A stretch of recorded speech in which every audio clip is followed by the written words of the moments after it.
प्रयागराज के दरियाबाद उपचुनाव में जीते सभासद की विजय जुलूस निकालने पर कार्रवाई की गई है। इस मामले में पुलिस ने 16 लोगों को गिरफ्तार किया है। जानकारी के मुताबिक दरियाबाद उपचुनाव में जीते उम्मीदवार पर आरोप है कि उसने विजय जुलूस पर रोक के बावजूद भीड़ जुटाई और कोविड नियमों की धज्जियां उड़ाते हुए जुलूस निकाला। इसके बाद प्रशासन ने कार्रवाई करते हुए ये गिरफ्तारी की है।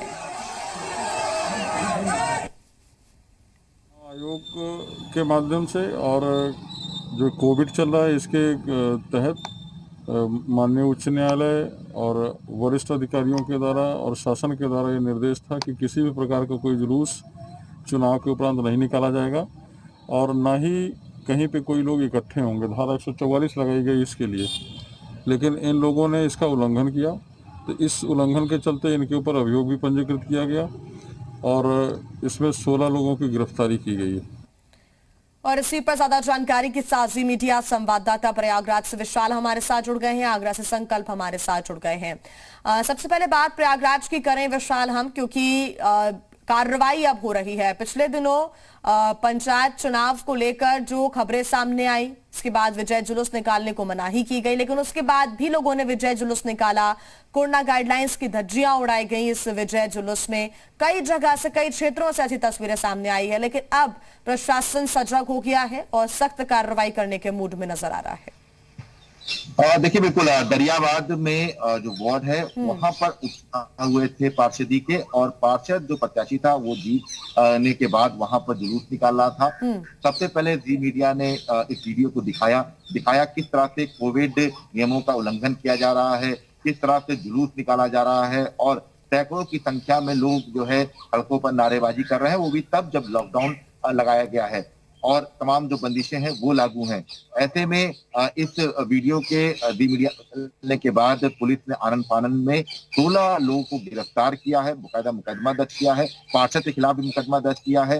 पार्षद ने पुलिस को ये बताया है कि जब वो बाहर निकला था तभी उस साथ के जो लोग थे वो जो है मिल गए थे। अब फिलहाल ये कहा जा सकता है कि कार्रवाई की गई है, मैसेज दिया गया है, क्योंकि लगातार पिछले कई दिनों से इस तरह की जुलूस की तस्वीरें हैं वो सामने निकल रहा है, चाहे वो प्रधान के पद के लोग जीतने की बात कर रहे हो या अब जो उपचुनाव हुए हैं पार्षदी के उसमें। तो ऐसे में एक बड़ा मैसेज किया है कि 16 लोग की अगर गिरफ्तारी होती है तो जाहिर सी बात है कि आने वाले दिनों में तमाम जो लोग जीते हुए हैं, क्योंकि लगातार अपील के बाद भी लोग सबक नहीं ले रहे हैं, लोग मान नहीं रहे हैं और अब प्रशासन सख्ती के मूड में नजर आ रहा है। आगरा से संकल्प हमारे साथ जुड़े हुए हैं। संकल्प, चाहे बात प्रयागराज की हो, चाहे बात सहारनपुर की हो, जहां पर एक जगह इकट्ठा होकर लोग कहीं नमाज पढ़ रहे थे तो कहीं पर जुलूस निकाला जा रहा था। पिछले दिनों तस्वीरें भी हमने देखी, दर्शकों को भी हमने तस्वीरें दिखाई थी कि किस तरीके से विजय जुलूस निकाला गया। ये तब जब सुप्रीम कोर्ट ने इसकी मनाही कर रखी थी, उसकी अवहेलना की गई। लोगों को ये समझाने की, ये समझने की खुद बहुत जरूरत है कि अभी कोरोना गया नहीं है, बल्कि अभी पीक टाइम चल रहा है, दूसरी लहर चल रही है। अभी अगर नहीं संभले तो आने वाले वक्त में संभलना और मुश्किल हो जाएगा और इसी वजह से प्रशासन भी अब सख्त हो गया है। जी बिल्कुल, अगर बात की जाए आगरा की, तो जिस तरीके से कहीं ना कहीं एक सहूलियत भरी खबर पिछले दिनों से लगातार आ रही है कि जो कोविड केसेस की संख्या है उसमें कहीं ना कहीं गिरावट आई है और जो रिकवरी रेट है वो अच्छे तरीके से कहीं ना कहीं इंक्रीज कर रहा है। करीब 60 से 80% के बीच में ये रिकवरी रेट आया है बहुत ही तेजी से। तो साफ तौर पर कहीं ना कहीं प्रशासन के लिए राहत भरी खबर है। लेकिन सबसे बड़ी बात है कि जिस तरीके से लॉकडाउन का अनुपालन लोग नहीं कर रहे हैं, लोग घरों के बाहर निकल रहे हैं। और आगरा के व्यस्तम चौराहों की अगर बात करें, कल ही हरि पर्वत चौराहे पे जिस तरीके से अलग अलग चौराहों पर जाम की स्थिति उत्पन्न हो गई थी, तो कहीं ना कहीं लोगों को अब समझना होगा कि जो ये आंकड़े कम हो रहे हैं या फिर जो रिकवरी रेट अच्छा हो रहा है, इससे कहीं ना कहीं अब उनको राहत के लिए उनके जो है राहत की जरूरत नहीं है। साफ तौर पर उनको ये समझना होगा कि अगर वो अपने घरों में कैद रहेंगे तो कहीं ना कहीं जो संक्रमण की दर कम हो रही है उसमें कहीं ना कहीं फायदा मिलेगा। तो साफ तौर पर अब प्रशासन के अधिकारियों ने हालांकि ये तैयारी जरूर कर ली है कि घर से जो निकलने वाले लोग हैं उन पे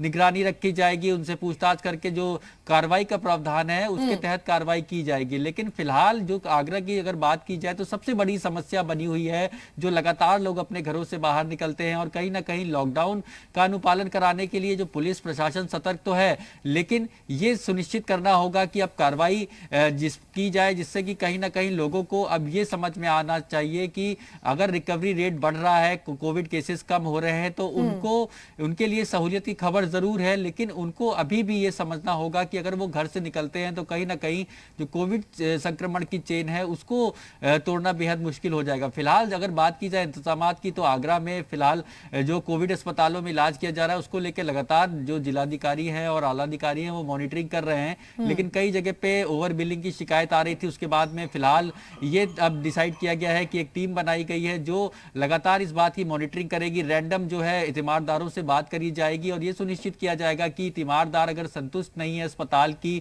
व्यवस्थाओं से या फिर वो व्यवस्थाएं जो उनके मरीजों को इलाज दिया जा रहा है तो उस पर भी कार्रवाई का प्रावधान बनाया गया। लेकिन फिलहाल एक राहत भरी खबर आगरा से है कि लगातार जो कोविड केसेस की संख्या लगातार बढ़ रही थी तो कहीं ना कहीं अब जो है ये कहा जा सकता है कि राहत की खबर इसलिए है कि बिल्कुल राहत भरी खबर तो है संकल्प, लेकिन लोगों को रिलैक्स होने की जरूरत अभी नहीं है। पैनिक बिल्कुल ना हो ये लगातार हम अपील कर रहे हैं, लेकिन लापरवाह भी नहीं बने ये भी हमारी लगातार अपील है। गैर जरूरी काम के लिए आप बाहर ना निकले, लेकिन अगर आप बाहर निकल रहे हैं किसी गैर जरूरी काम के लिए या फिर ऐसे ही टहलने के लिए तो अब पुलिस आपके साथ सख्ती से पेश आएगी। ये संदेश देने की भी प्रशासन लगातार कोशिश कर रहा है। बहुत धन्यवाद संकल्प और विशाल आपका तमाम जानकारी के लिए।